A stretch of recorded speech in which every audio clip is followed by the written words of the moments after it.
Mr. Fox, you are my shepherd. So the very next day, and that was a Monday, Mr. Fox got to take the flock of sheep out onto the hill. And all day he watched them graze. And at the end of the day, when it was time to gather them and bring them home, he sang them this song. So let's sing it together.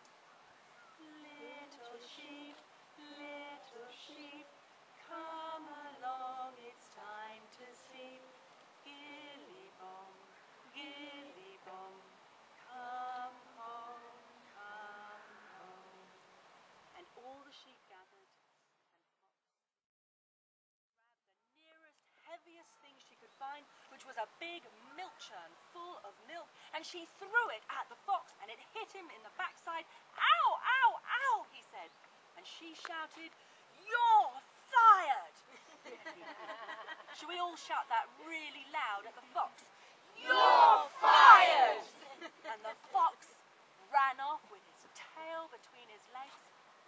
And you know, this day, at the end of the fox's tail is tipped in white. And that's because some of the milk from the milk churn went over his tail. Now the old woman, she never hired a fox again to look after her sheep.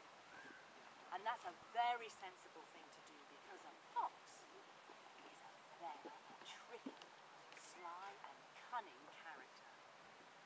Well, that's the story of the old woman and the shepherd. Now if we get up now and do a little bit more of a walk. Now, you said you'd seen a fox. And after a while, the farmer heard the bells ringing. And he knew that the fox was dancing around like mad in the forest, making those bells ring. And he was right. The bear did come over and said, "I can hear this strange ringing sound. Do you know what it is?" And the farmer said, "Yes, of course I know. Did you not know that the king and his men were coming bear hunting in the woods today? That's the sound of the bells on their horses. They are coming to kill bears."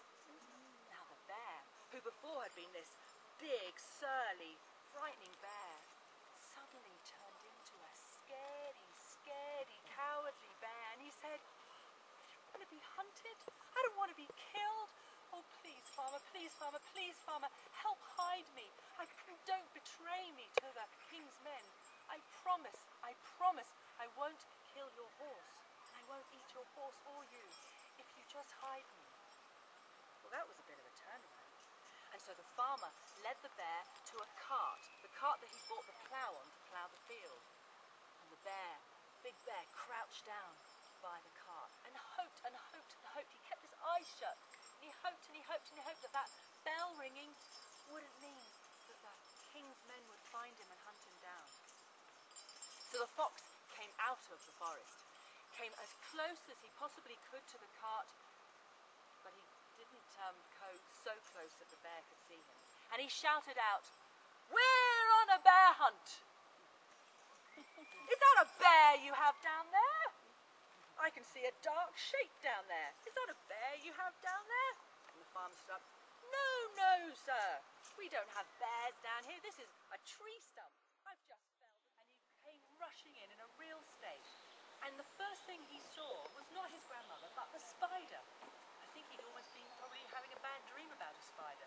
And he saw the spider, and the first thing he thought to do was take off his shoe and go to hit the spider. He just wanted to kill it. And Grandmother Nakoma said, "Stop.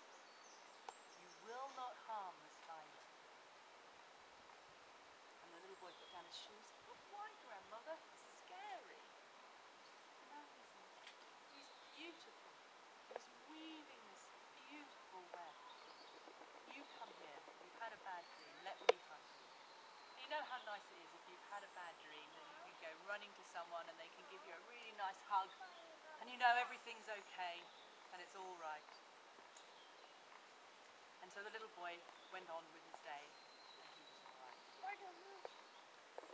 But that evening, the spider spoke to the grandmother.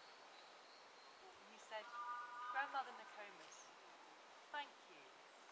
You saved my life today. And I am really, really grateful. And I have watched you watching me spin my web every day. And I will give you a gift, a great gift of healing.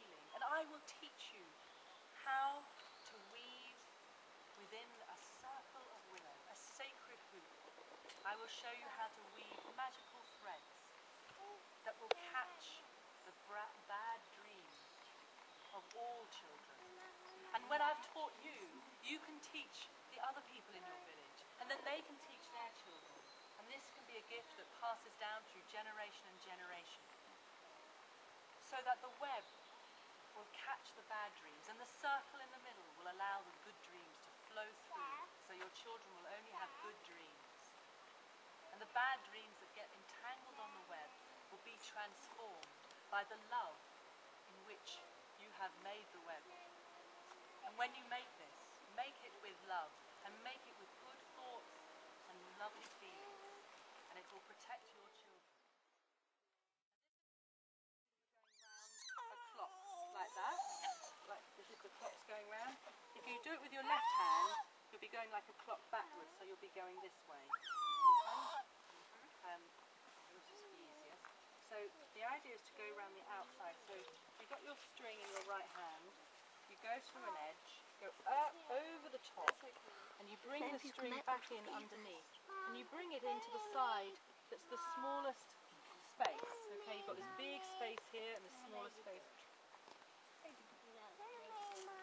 Absolutely, brilliant. I like that picture. Thank you. And you bring it up, and then you have to pull the string through, and it'll be quite long at the beginning, and then you take it over the top, and then it will hold quite well there. Okay?